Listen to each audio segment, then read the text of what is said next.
Welcome back, everybody, to another episode of Advanced RC Adventures.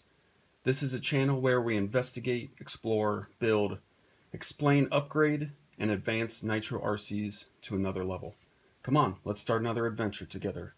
I'm A2RC, and here on the engine rebuild stand, today we're going to be looking at the Kyosho GX12CR small block engine. Let's take a little overview here first. You can see that Kyosho Blue. These cars came with a 14-tooth Mod 1 clutch bell. These are side exhaust engines. You can see here we've got nice little logo emblem of the GX12. Simple black pull start. A low profile airplane head. Rotary carb. We've got a 4.6 millimeter bore inside. This is a single carb needle adjustment. These high-speed needle valves are very similar to what was on the 12E and the 15F HPI engines that were made by Toki. These engine blocks, I have to say, they're unique in the sense that they have three engine mount holes. The engine mounts themselves are integrated into the block. But this is a pretty stylish block. I mean, the mold that had to be created for this is not simple. It's pretty complex. We've got some shine cuts here on the K for Kyosho. We've got Kyosho down here. Another shine cut, Kyosho. Pinch bolt on this side. As we take this apart, I'll describe different features. These use I'll call it a standard plug. No turbo plug here. Relatively standard small block. Carb size here, which is 10 millimeter. This engine was completely refreshed. I went ahead and refreshed it before the video, and it's a good thing that I did, because you never know with previously used engines, their condition. The great thing is that the pinch is good. We're able to get this thing fired up eventually, but the previous owner definitely did not have maintenance in their forethought, in their foreground. The thing was so gummed up. Luckily, it wasn't at full top dead center, but it probably was about 75–80% up there. It was not fully seized. I could move the piston down under my own finger power, but I definitely needed some heat to take out the sleeve and get rid of some of that buildup of old fuel and oil. So why don't we first here, we're gonna pop off this clutch bell. Now originally it had an M3 Phillips, but as I refreshed it, I like to replace them with these stainless steel M3 button head hex, and these use a 2 millimeter hex. We're going to talk about tools eventually too. These are the older style solid aluminum handle dynamite hex drivers. These, in my opinion, are some of the best drivers that you can get still on this market.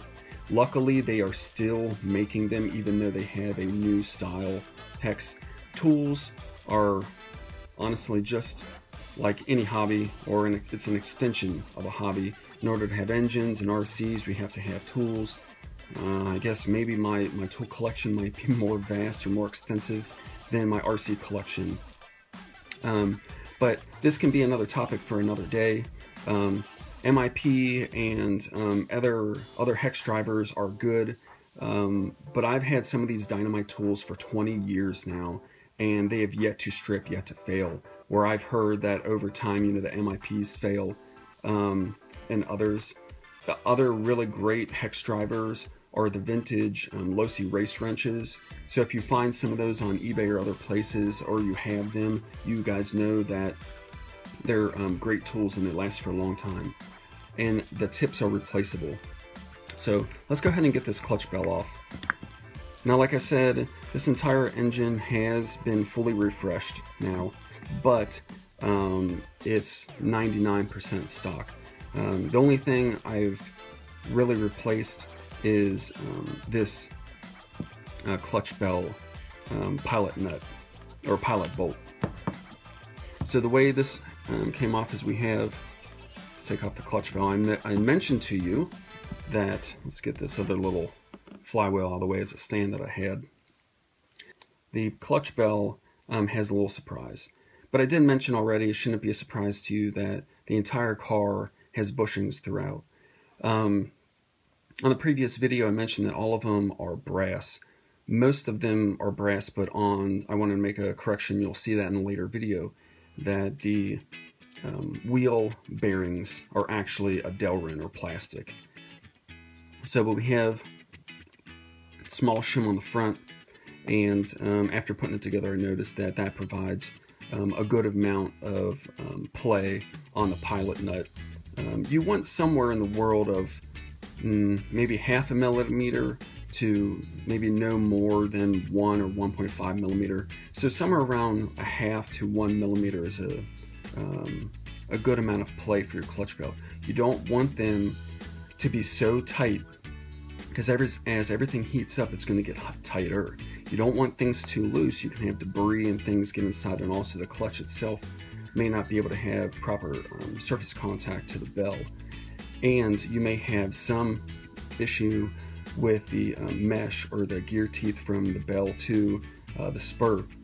So some amount of movement, some play is super important, but you definitely don't want it too tight, definitely don't want it too loose. So let's take a look on the inside. Here's our little surprise.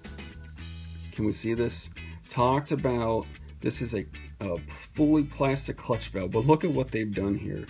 They have pressed in and put some adhesive with a brass sleeve or a brass insert. That's pretty interesting. So for some reason, they felt the need to mold the bell, but then they went through the extra effort of putting that brass sleeve in there.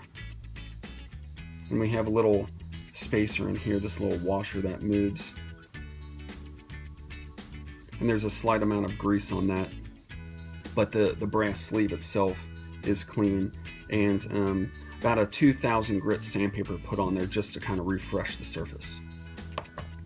Let's take a look at this clutch. So this is something that was not common. There's some goods and bads here. The not common piece is you have this fully surrounded spring around the clutch itself. And a lot of ready-to-runs, they use standard style shoes. This is not a race clutch by any means. The negative is that it's entirely plastic. It's not graphite. It's not a composite. So I don't know entirely yet how much grip this clutch is actually going to be able to provide, but knowing the displacement and the power output of the engine is probably more than adequate. So we have a very large circlip, C-clip, E-clip.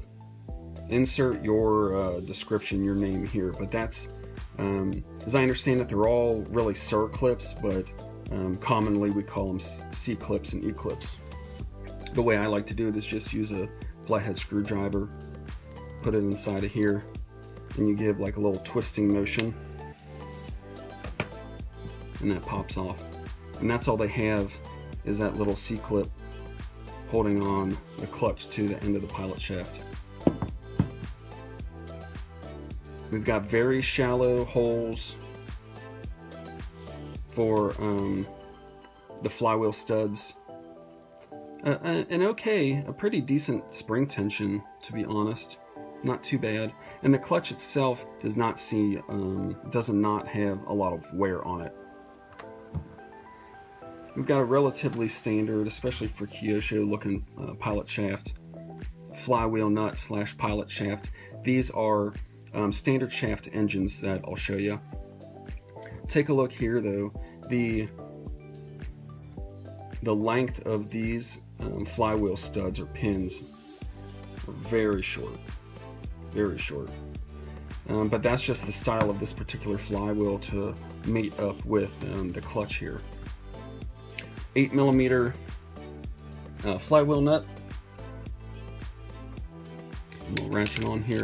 Now, because I went through this and I knew that we're going to be taking things apart, everything's tight but nothing crazy. Nothing's Loctited yet. We'll go through the full assembly again and Loctite, for example, the pilot shaft and other things that we might need.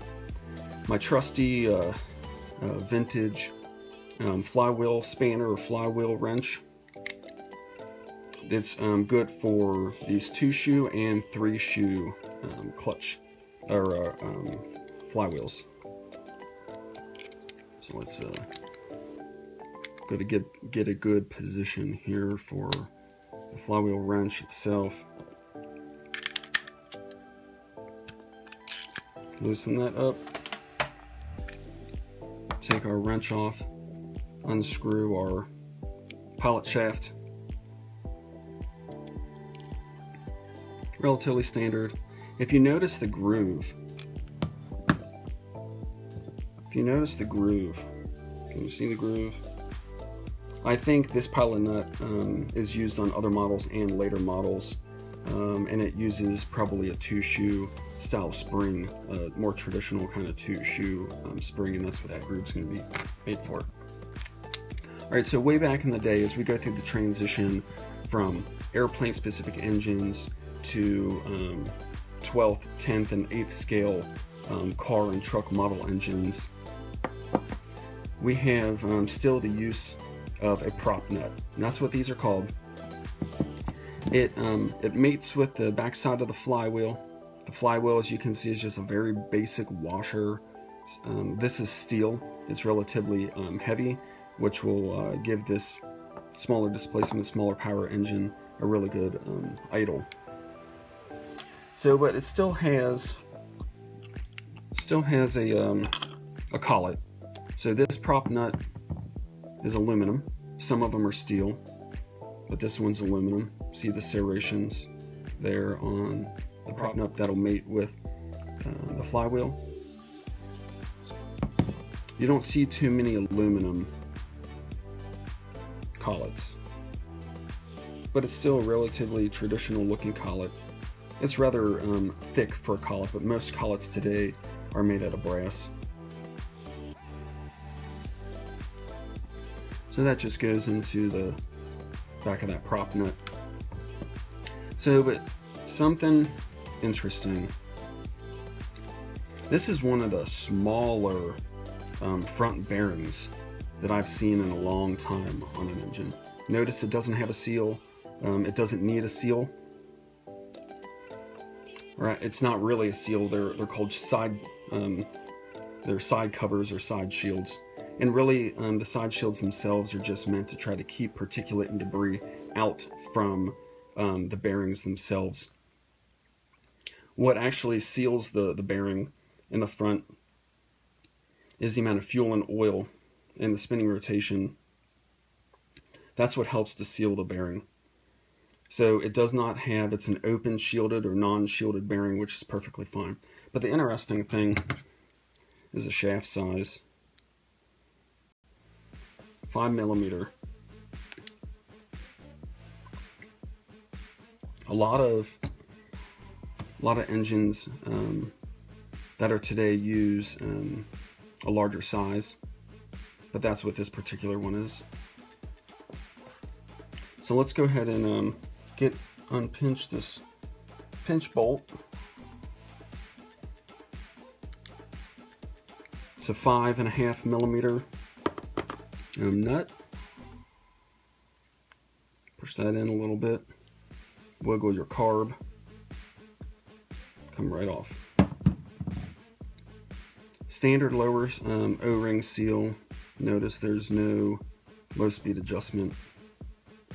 Just our high speed needle adjustment. Idle screw.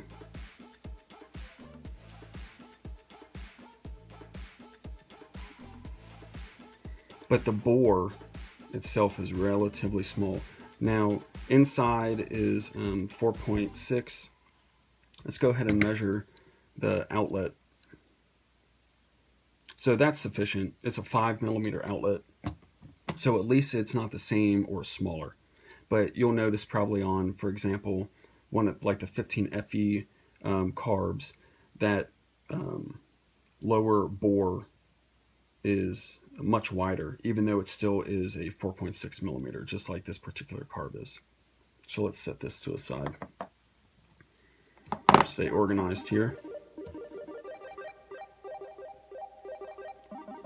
So let's pop off. I like to, I think it's preference for everybody, but I like to take off the back plate before I take off the head. It's just a preference thing. It doesn't really matter. But the meat and potatoes are inside of the engine in the lower portion of the block, and the only way to get there is through the back plate. So these are 2mm hexes again on the back.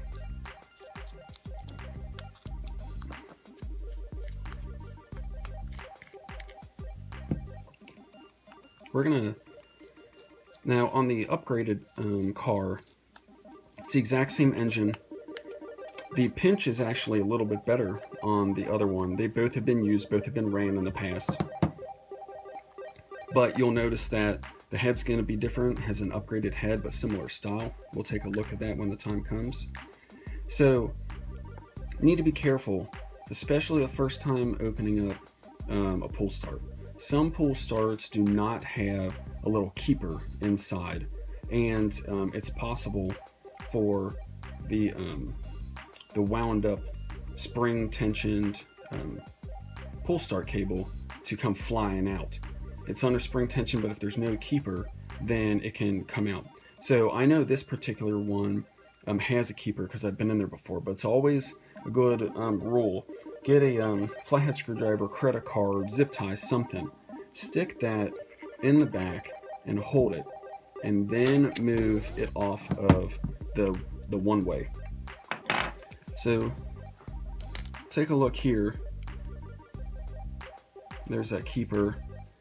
That whole coiled assembly is not going to come apart. The one-way's in here. You can remove that one-way, you can service it, clean it, if need be, or replace it. This one is good. Let's take a look at that back plate. Relatively standard back plate. It's got its own little features and then, you know, shape, but it's pretty traditional. With the starter shaft, we've got 4 2.5mm bolts, and it has a very common or traditional seal. I'll show you. You don't have to, but I like to loosen up all 4 nuts on my head and my back plate first. That way none of them are being stressed out or put in torsion when I'm taking off the plate or the head. I think it's more important for your head. Generally speaking, you want to go in reverse X-shaped torque pattern, but I'll leave that to preference too. You do, you do not. So here, pretty standard looking starter shaft. Let's take a look at the back of this back plate. You're not going to see it on camera, but very similar. If you're familiar with the a lot of the HPI engines and others, other Toki and Shenhua built engines, they have a gasket here. Now this one is clear. It's not paper. It's actually plastic, or I'm going to call it plastic. It's in good shape, and it is there. It goes all the way around. But on some, you might be able to see it in the shine there as I move it back and forth. A lot of them are made out of some kind of gasket paper material. So far this is good. Standard brass bushing down there. Take a look inside here. pretty normal. We'll take a look at the crank and everything as they pop off the head. A lot of small block engines use 2.5 millimeter bolts for the head, for the back plate, for the pull start, and this is no different. What is actually very interesting or different, or at least uncommon for a lot of the small blocks that I've rebuilt in the many years of the hobby, is the thickness of the head shims. I'll show you here. This particular engine has 2 head shims. One's thin, one's extremely thin. We'll measure them, and you'll see what I mean. Let's get these bolts out of there.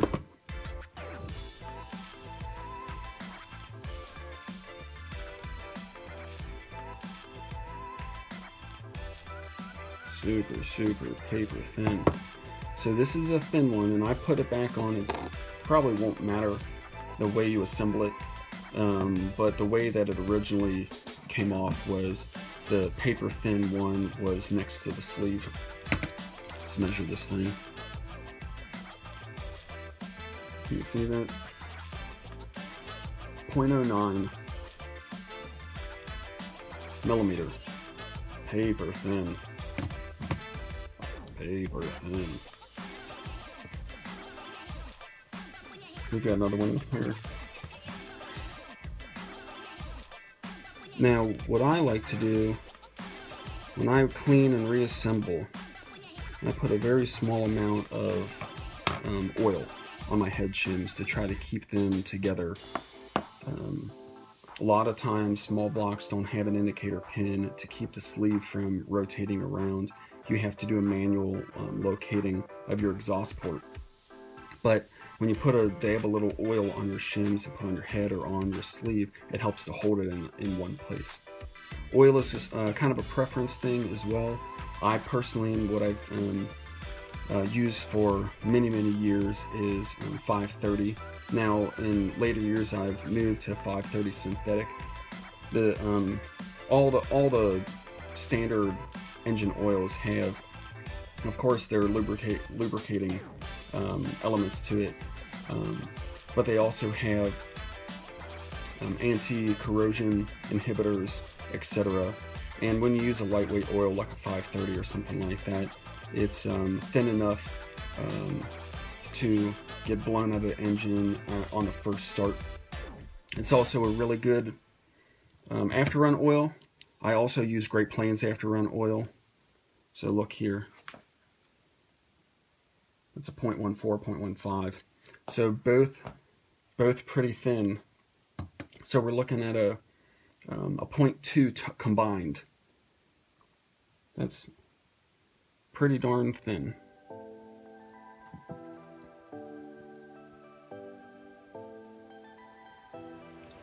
Another extremely nice thing, especially for an early model engine. This is ABC. So aluminum, brass, chrome. A lot of people that are familiar with the old Tokis for the HPIs, they're all ABN, aluminum, brass, nickel plate. The nickel plating is less expensive and it doesn't last as long. It was a way to provide still a relatively hard coating to the sleeves, but a more inexpensive way, but they would not last as long. The ABCs, the chrome plated, you generally can have them run slightly warmer, and they will last longer, and you can use a little bit less oil concentration within your fuel, which helps for tunability, helps with a little bit less heat, but still of course provides enough oil to lubricate the engine during its normal operation. So we're going to take a look at that sleeve in just a minute. Let's get a piston out. There we go. This piston has a full skirt, no cutout, traditional stroke for the displacement, has a brass bushing in the bottom of the sleeve, or in the bottom of the rod. This rod, to me, and I haven't measured, I should have, but to me this looks exactly like a OS CV 12 or 15 rod. I mean, they're all going to be similar, right? This uses a captured wrist pin with one spring clip. There's not another one on this other side, so one spring clip and a captured wrist pin. Very, very similar to an OS CV style rod and piston. Let's pop out the crank.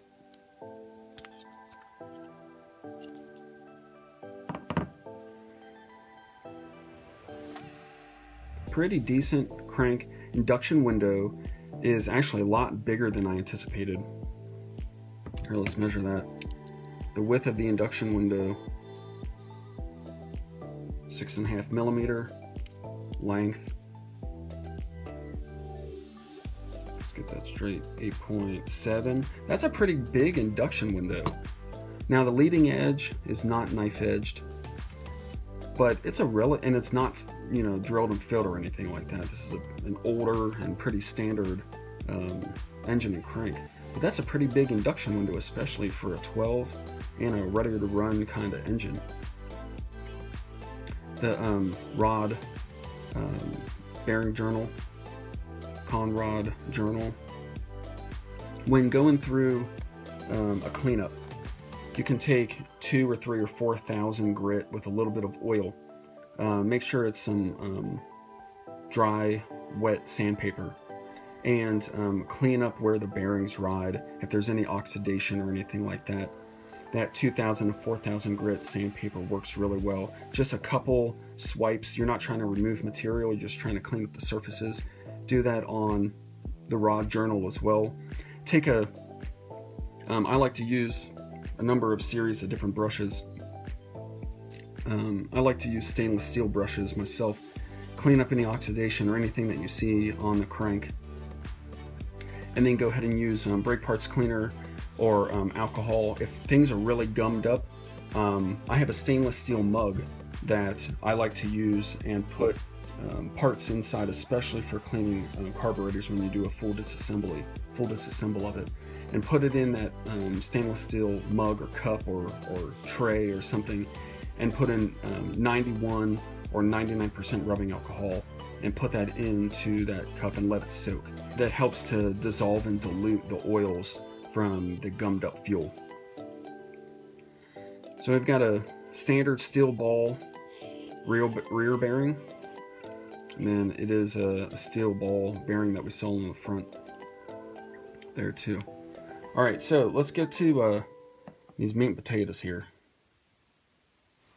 So we talked about this as an ABC sleeve. I'm going to show you here in a second. And what the thumbnail is showing is this a completely absurd, epic, modified sleeve, or is it from the factory? This is 100% factory. We have our exhaust port here. We have our inlet or boost port here. And then we have our transfer ports here on the side. What's going on here? Looks like a castle nut. This is something that you do not see any longer. And here's why they did it. This is 100% factory. Let's take a look inside of the block. Can we see inside the block? So we have our exhaust port there.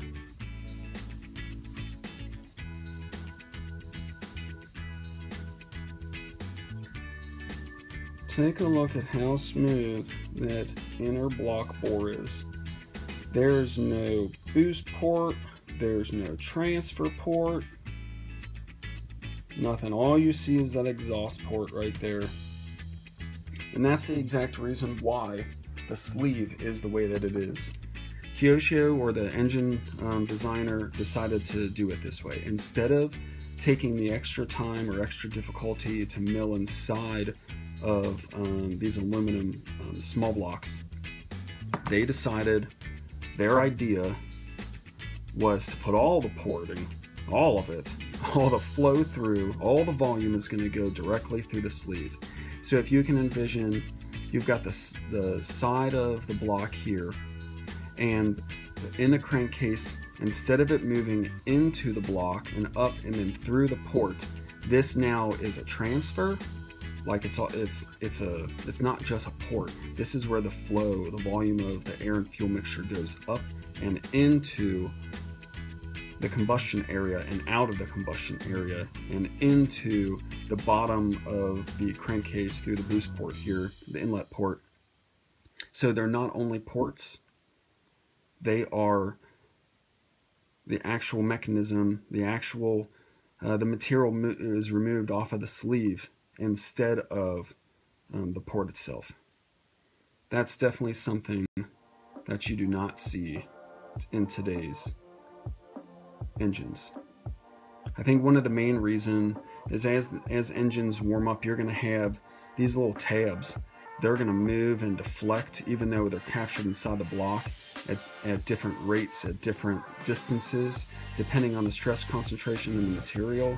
This little tab might move this way or that way and may become loose, or it may create a brittle spot in the brass and break something. But I think even more so why we don't do it today is, even though these areas, they're chamfered, they're cleaned, when you put that piston inside of there, every single cut is an opportunity to put a score mark on that piston as it moves up and down. Every single spot. Whereas on, I'm going to call like more traditional kind of sleeves today, they only have the ports on the side. You got your transfer ports, your boost and exhaust port, and there's less probability, less chance for some type of score to happen on the piston, whereas we have a lot of cuts here on this particular sleeve, and it could score the piston, then that could lead to degradation, can lead to lack or lower compression over time. All right, while I have this here, one way to check, okay, so pinch. Pinch is super important. We have to have pinch and we have to have compression. That's two separate things to have our engines work properly.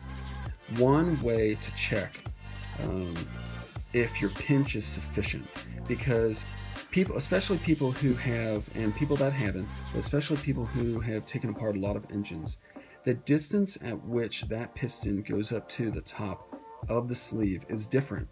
And it's determined on the size and the level of pinch, the bevel, the amount of chrome or nickel plating inside. All that put together creates that pinch. There's a taper inside, and it literally pinches and stops the piston from going up further. So, but one check is here on your exhaust port, okay? It needs to be clean. You have to lube it, okay? That's my opinion. You have to lube it so that when you actually get to a formal stop on the pinch, you know that that is the top. If you're dirty, if you're gummed up or something of that nature and it stops beforehand, you can have an artificial pinch or an artificial stop, and you won't know actually if it actually is at its top portion of the pinch while it's cold. So the bottom of the skirt, this one's relatively simple to show you because the skirt is constant all the way around. There's no cut, there's no break.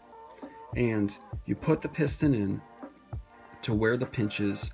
You're not shoving and trying to keep it in there, you're just giving it a good push to where it stops. Then you hold it up to a light, and you're shining light from the back side, and you're trying to see if any gap is in between that skirt and the bottom portion of that exhaust port. If you do see gap, I don't really care how much you think there's pinch in there or where it stops, or top and bottom.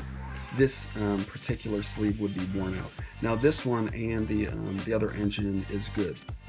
After cleaning, after lubing, and checking out the pinch, we have sufficient view here on the pinch, and then also this is the other indicator. You cannot see light shining through that skirt and the bottom edge of that exhaust port. So that's a pretty gnarly looking sleeve. Now, on our next episode, we're going to take a look at these two exhausts. Notice they're very different, but these are both stock, both standard mufflers or exhausts that Kyosho put on these cars and on these engines, and we're going to take a look at that. So I appreciate all you guys being here. Feel free to like, share, and subscribe.